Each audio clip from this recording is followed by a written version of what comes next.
وتولى عنهم وقال يا أسفا على يوسف وابيضت عيناه من الحزن فهو كظيم قالوا تالله تفتأ تذكر يوسف حتى تكون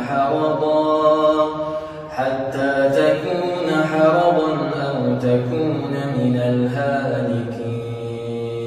بص، طبق كل كلمة أنا هقولها لك دلوقتي، وأنت بإذن الله هتشوف الفرق وهتشوف النتيجة في الفترة الجاية. عايز بقى تكتب عشان ما تنساش، المهم تعمل أي حاجة إنك تطبق الكلام اللي أنا هقوله لك، سواء في الفيزياء أو في الكيمياء أو في الإنجليزي. وعايز بس أكد عليك تاني، اتأكد إنك مشترك في القناة عشان أي فيديو أنا أرفعه يوصل لك في وقته وما يوصلكش متأخر. طب تعالى بقى صلي على النبي كده وركز في اللي أنا هقوله لك ده. طب لو جينا في الفيزياء وركز في اللي أنا بقوله لك، بعد ما الفيديو ما يخلص خش افتح كل باب واكتب القوانين بتاعته.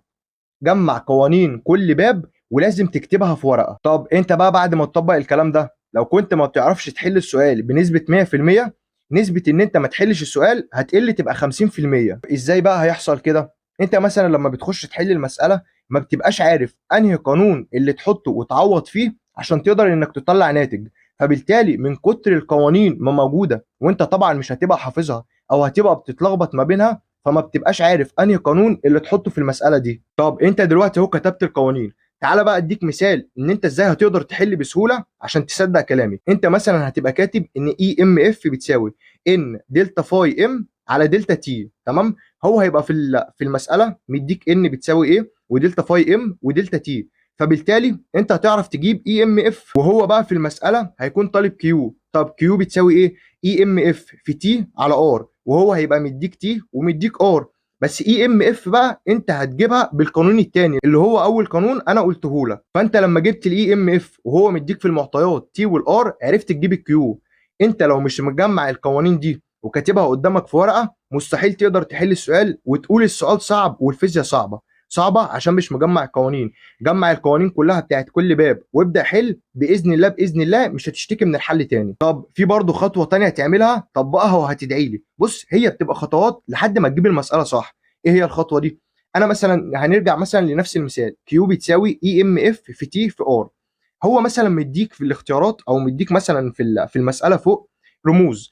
ابدا طلع الرموز دي واكتبها وشوف انهي قانون موجود معاك في الورقه في كل الرموز دي. اكتب الرموز هتلاقي فيه مجهول بقى، هو ده هيبقى اللي محتاجه في السؤال. طب لو جينا نختصر المرحلتين دول، طلع المعطيات قارنها بورقه القوانين، الناتج اللي هيطلع ده المجهول اللي هيبقى محتاجه في السؤال. وعلى فكره المدرسين وهي بتحل معاك بتبقى بتعمل كده. المدرس بتلاقيه خرج كل المعطيات حطها، بس ميزه المدرس ان هو حافظ القوانين انما انت مش حافظها، فمحتاج انك تكتبها في ورقه، وكتر ما تتعود عليها هتحفظها باذن الله. طب تمام، انت بقى عملت كل ده، طبيعي هتلاقي برضو في قدامك مسائل هتقف. طب في اللحظه دي بقى تعمل ايه؟ يعني انت مثلا عندك في الاميتر والاوميتر والفولتميتر كتبت القوانين بتاعتهم وانت بتحل هتلاقي الاسئله صعبه.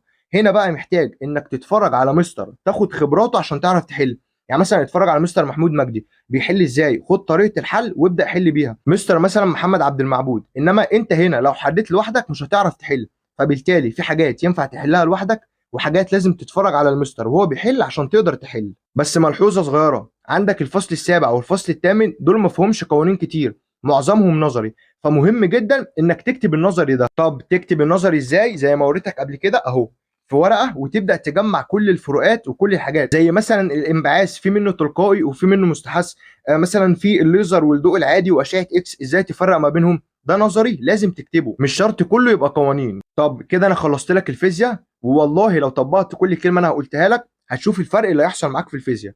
عندك دلوقتي الانجليزي. بص، تعالى نمسك اول حاجه في الانجليزي الكلمات.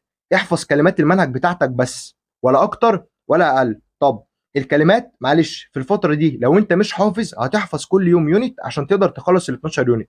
معلش اضغط على نفسك، اكيد انت هتلاقي كلمات كتير حافظها طول السنه.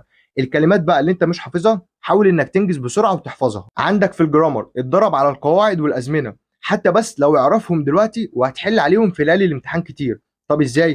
يعني انت مثلا عندك ان المستقبل التام بيكون باي او بيفور زائد فتره زمنيه في المستقبل. عندك المستقبل المستمر بيكون ويل بي زائد فيرب واي ان جي. بتبدا تكتب القواعد وتكتب مثال على كل قاعده. كده انت بتذاكر الجرامر صح. يبقى انت جمعت كل القواعد وجمعت كل الازمنه، وحاول انك تتدرب عليهم بسرعه كده، وفي ليالي الامتحان لما انت تكون مجمع القواعد بس بتحل عليها بقى وخلاص، هتفرق معاك قوي غير لما تكون لسه بتفهم القاعده وبتطبق عليها. طب لو جينا للترجمه، بص من اتفه ما يمكن، والاسئله لما جت سهله جدا. لو حفظت الكلمات وذاكرت الجرامر هتقدر تحل الترجمه بكل سهوله. وجرب حل الترجمه بتاعتنا باذن الله هتقدر تحلها. عندك بقى في الايساي والباراجراف انت مكبر الموضوع قوي، تمام. الباراجراف اللي جالنا قال لنا اكتبوا 6 جمل عن الرياضه. مش هتعرف تكتب 6 جمل عن الرياضه، ده انت لو كتبت اي بلاي فوتبول، اي بلاي اي حاجه، خلاص اتحسبت لك الدرجات. فما تقلقش من موضوع الايساي او الباراجراف. هتيجي تقول لي طب ما هو في سكيلز في الايساي بقى والحاجات دي، اهو بص في ورقه واحده مجمعه كل ده. لو دخلت في اي محاضره اتفرجت عليها انت جمعت كل ده بالسكيلز. طب عايز اقول لك على حاجه بسرعه كده، الانجليزي مش هيفيدك بكتيب المفاهيم، ومش هتقدر تطلع منه اي حاجه الا بس هم كام قاعده كده بس مش هيفيدوك. الفيزياء هتلم لك القوانين، بص لمم لك القوانين كلها ومكتوبه في كتيب المفاهيم بس مش كامله. طب تعالى بقى في الكيمياء وركز في اللي انا هقوله لك. باب اول باب تاني كتيب المفاهيم خدمك فيهم جدا. خش لو انت ما ذاكرتش كيمياء قبل كده او ما ذاكرتش الباب الاول والباب الثاني، خش اعرف كتيب المفاهيم مكتوب فيه ايه وحاول انك تذاكر الثاني. طب الباب الاول والباب الثاني حل عليهم كتير جدا، لازم انك تحل عليهم كتير. يعني هو كاتبهم في كتيب المفاهيم بس هيبقى متطلب منك بقى انك تحل عليهم كتير. ومنزلك على جروب التليجرام ورقه مجمعه الباب الثاني اللي انا قدرت احل بيها اسئله الامتحان، منزلها لك على جروب التليجرام. الباب الثالث والباب الرابع والمسائل بتاعت الباب الثاني، كل الاسئله دي حتى لو موجوده في كتيب المفاهيم مش هتفيدك خالص، لازم انت اللي تتدرب عليها كتير. ووالله الباب الثالث والباب الرابع من اسهل الابواب لو اتدربت عليهم كتير، بس اسئلتهم بتيجي صعبه، انما انت كفهم ليهم تقدر تتدرب عليهم وتذاكرهم بسهوله. الباب الاول والباب الثاني موجودين في كتيب المفاهيم حل عليهم كتير، انما الباب الثالث والباب الرابع دول اللي محتاجين منك فهم شويه. يعني عندك مثلا في الباب الثالث الضغط لو زاد بيروح لعدد المولات الاقل، والضغط لو قل بيروح لعدد المولات الاكبر. عندك مثلا التفاعلات التامه بتعطي غاز وراسب، انما مثلا الغير تامه بتبقى انعكاسيه. الموضوع سهل بس حاول بس ان انت تذاكره. وعندك في الباب الثالث برضو انا مجمع ورقه فيها القوانين كلها منزلها لك على جروب التليجرام، وفرت عليك الحاجات دي عشان لو ما عندكش وقت انك تبدا انت تجمعها، فانا جمعتها لك ومنزلها لك على جروب التليجرام. خش ودوس على صوره الجروب من فوق هتلاقي كل الملخصات دي. لو جينا في العضويه وركز كويس قوي، مخططات العضويه كامله منزلها لك على جروب التليجرام. طب انت دلوقتي لو في جزء لسه ما ذاكرتوش، او في مثلا الاستارات الاحماض الكانات الكينات، لو في جزء لسه ما ذاكرتوش حاول انك تذاكر الجزء قبل ليالي الامتحان. في ليالي الامتحان هتحل كتير جدا وهتعرف كلامي ده وانت في ليالي الامتحان، بس لما تكون بتحل وانت خلاص مخلص كل حاجه هتفرق معاك جامد. العضويه المخططات كامله انا سايبها لك، وكتيب المفاهيم موجود فيه كل حاجه في العضويه، بس الاسئله محتاجه انك تكون فاهم عشان تقدر تحل.